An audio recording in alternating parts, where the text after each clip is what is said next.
கிறிஸ்துவுக்குள் மிகவும் பிரியமான தெய்வ பிள்ளைகளே, பரலோகமான நிகழ்ச்சியின் மூலம் உங்களை சந்திப்பதில் என் இருதயம் கர்த்தருக்குள் மிகுந்த மகிழ்ச்சி அடைகிறது. உங்கள் எல்லாரையும் இயேசு கிறிஸ்துவின் இன்ப இனி நாமத்தினாலும் கிராஸ் டிவி ஊழியங்கள் சார்பாக என் அன்பின் வாழ்த்துக்கள். இன்றைய பரலோகமன்னா, உன்னால் யுத்தம் பண்ண ஆகாது. என் அன்பு தெய்வ பிள்ளைகளே, சில காரியத்தை நம்ம ஒத்துக்கொள்ளணும். நம்ம ஒத்துக்கொள்ளாதது தான் ப்ராப்ளம். என்ன ஒத்துக்கொள்ளணும்னா, என்னால் யுத்தம் பண்ண முடியாது, என்னால் போராட முடியாது, என்னால் வழக்காட முடியாது, என்னால் இந்த காரியத்தை ஜெயிக்க முடியாது. எப்போ நீங்கள் ஒத்துக்கொள்கிறீங்களோ அப்போ அந்த இடத்துல ஆண்டவர் நிற்பார். என்னால் செய்ய முடியும் அப்படின்னு சொல்கிற இடத்துல ஆண்டவர் உங்களை விட்டுருவார். நீ செய்து பார். நம்ம என்ன செய்வோம்? முட்டி மோதி முடிஞ்சதுக்கப்புறம், ஆண்டவரே என்னால் முடியாது. இப்போ நீங்கள் சொல்லுங்கள், என்னாலும் முடியாது, ஆனால் என்னை பலப்படுத்துகிற கிறிஸ்துவினாலே முடியும். பாருங்க, ஒரு முறை தாவீது யுத்த காலத்தில் போய் நிற்கிறான். சவுல்கிட்ட போகிறான், நான் போய் அந்த கோலியாத்தை ஜெயிச்சிருவேன். சவுல் சிரிச்சுக்கிட்டே சொல்கிறான். சவுல் அனுபவசாலி. 1 சாமுவேல் 17வது அதிகாரம் 33 வசனத்தில், அந்த பெலிஸ்தீனோட யுத்தம் பண்ண உன்னால் ஆகாது, உன்னால் ஆகாது. ஆனால் அந்த காலகட்டத்தில், அந்த சிச்சுவேஷனில் தாவீது, என்னால் முடியாது, ஆனால் என் தேவனால் முடியும். எனக்குள்ளே இருக்கிற தேவன் சர்வ வல்லமையுள்ள தேவன். ஆகையால் தான் 1 சாமுவேல் 17வது அதிகாரம் 47ஆம் வசனத்தில், நீ நிந்திக்கிற சேனைகளின் கர்த்தருடைய நாமத்தினால நான் வருகிறேன்.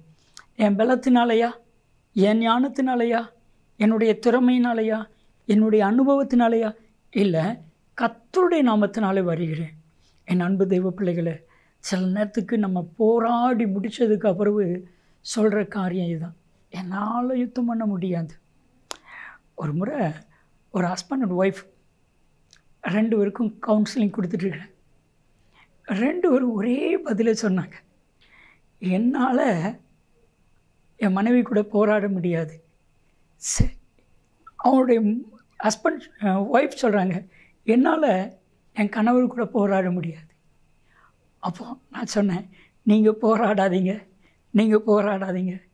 2 பேரையும் கூப்பிட்டு நான் பேசினேன். உங்கள் 2 பேருக்குள்ளும் எல்லாமே ஒற்றுமையாக இருக்குது தெரியுமான்னு கேட்டேன். 2 பேருமே முறைச்சாங்க. ஏன் முறைக்கிறீங்க? சிரிங்க.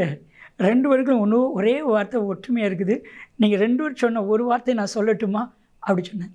என்னால் அவள் கூட போராட முடியாதுன்னு நீங்கள் சொன்னீங்களா? ஆமாம்.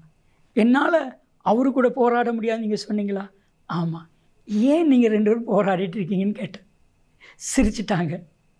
அதுக்கப்புறம் அவ்வளோதான், விட்டுருங்க, ஆண்டவர் பார்த்துக்குவா. இப்போ கணவர் விட்டுட்டார், மனைவியை கற்று பார்த்துக்குள்வாருன்னு.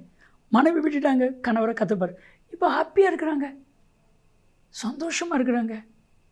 நீங்கள் ஏன் போராடிட்டு இருக்கீங்க? அதுதான் என்னுடைய கேள்வி. நீங்கள் ஏன் தலையில் சுமந்துட்டுருக்கீங்க? நீங்கள் ஏன் ஆண்டவர்கிட்ட சொல்லுங்கள், என்னாலும் முடியாது. கிதியோனை பார்த்து கத்த சொன்னார், பராக்கிரமசாலியே கத்த உன்னோடு கூட இருக்கிறான், உனக்கு இருக்கிற இந்த பலன் போதும். அப்போது அவன் அர்ப்பணித்த ஒரு அர்ப்பணிப்பு என்ன தெரியுமா? நியாயாதிபதிகளின் புத்தகம் 6வது அதிகாரம் 15ஆம் வசனத்தை வாசித்து பாருங்கள். இஸ்ரவேலில் என் குடும்பம் ரொம்ப சிறியது, பென்யமீன் கோத்திரத்தில் என் குடும்பம், கோத்திரத்தில் பென்யமீன் கோத்திரம் சின்னது, பென்யமீன் கோத்திரத்தில் என் குடும்பம் சின்னது, என் குடும்பத்தில் நான் எல்லாரையும் காட்டிலும் சின்னவன். என்னால் முடியாது. யார் என்னால் முடியாதுன்னு சொல்லுவாங்களோ அவங்கள வச்சு கத்த பெரிய காரியம் செய்வார். மார்க் 10:27, இது உன்னால் முடியாது தான், தேவனால் முடியாததில்லை, தேவனால் எல்லாம் ஆகும். ஜெபிக்கலாமா? தகப்பனே, என்னால் முடியாதுன்னு யாரெல்லாம் ஒப்பு கொடுக்குறாங்களோ அவங்க வாழ்க்கையில் நீங்கள் செய்து முடிங்க. இயேசு கிறிஸ்துவின் நாமத்தில் ஜெபிக்கிறோம் ஜீவனில் பிதாவே, ஆமென், ஆமென். நன்மையும் கிருபையும் ஆசீர்வாதங்களும் நிச்சயமாக உங்களை தொடரும்.